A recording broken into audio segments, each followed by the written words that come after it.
નમસ્કાર દર્શક મિત્રો, હું છું દર્શના જોશી. તમે જોઈ રહ્યા છો લોકસામના ન્યૂઝ. તો જોઈએ આજના સમાચાર જૂનાગઢથી અમારા રિપોર્ટર વિપુલ કક્કડ સાથે.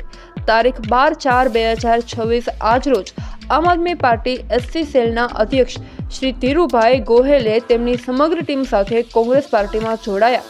આજ રોજ જૂનાગઢ કોંગ્રેસ ભવન ખાતે આમ આદમી પાર્ટી એસસી સેલના અધ્યક્ષ શ્રી ધીરુભાઈ ગોહેલ તેમની સમગ્ર ટીમ સાથે કોંગ્રેસ પાર્ટીમાં જોડાયા. આ તકે કોંગ્રેસ પાર્ટીના પ્રદેશ ઉપાધ્યક્ષ શ્રી હીરાભાઈ જોટવા તેમજ જિલ્લા કોંગ્રેસ અધ્યક્ષ શ્રી અમિતભાઈ પટેલ, પૂર્વ ધારાસભ્ય શ્રી ભીખાભાઈ જોશી, પૂર્વ ધારાસભ્ય શ્રી બાબુભાઈ વાજા, શહેર કોંગ્રેસ પ્રમુખ મનોજભાઈ જોશી તેમજ મહામંત્રી શ્રી પરબતભાઈ મકવાણા, મહિલા શહેર કોંગ્રેસ પ્રમુખ હેમાબેન રૂપારેલિયા તેમજ નાજીમાબેન આલા તેમજ કોંગ્રેસ સમિતિના આગેવાનોની ઉપસ્થિતિમાં ધીરુભાઈ ગોહેલને કોંગ્રેસ પાર્ટીનો ખેસ પહેરાવીને ધીરુભાઈ ગોહેલ અને તેમની ટીમનું કોંગ્રેસ પક્ષ દ્વારા સ્વાગત કરવામાં આવ્યું હતું.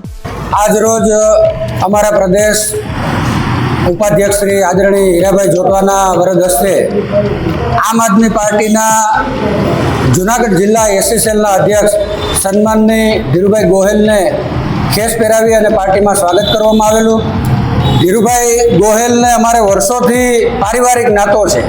એમના જીવન ચરિત્રથી અમે ખૂબ જ પરિચિત છીએ. સત્તાની લાલચમાં જાહેર જીવનમાં નથી આવ્યા.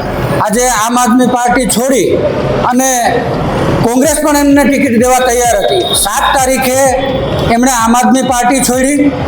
11 તારીખ ફોર્મ રજૂ કરવાની છેલ્લી તારીખ હતી. જો એ ધારક તો કોંગ્રેસના પણ ઉમેદવાર બની શકત, પરંતુ એમણે કીધું કે ભાઈ હું છૂટો રહીશ, હું લડતો હોઈશ તો હું બંધાઈ જઈશ, પણ મને છૂટો રહેવા દો તો હું જિલ્લામાં તમને બધા ઉમેદવારને મદદરૂપ થઈ શકું. એમની ખરેખર આ ભાવનાથી અમે ખૂબ જ પ્રભાવિત થયા છીએ. હું ખૂબ ખૂબ ધન્યવાદ આપું છું આદરણીય ધીરુભાઈને અને જૂનાગઢ શહેર કોંગ્રેસ સમિતિના પ્રમુખ વતી કોંગ્રેસ પરિવાર વતી હું એમનું દિલથી સ્વાગત કરું છું. તો ફરી મળીશું એક નવા સમાચાર સાથે. ત્યાં સુધી જોતા રહો લોકસામના ન્યૂઝ.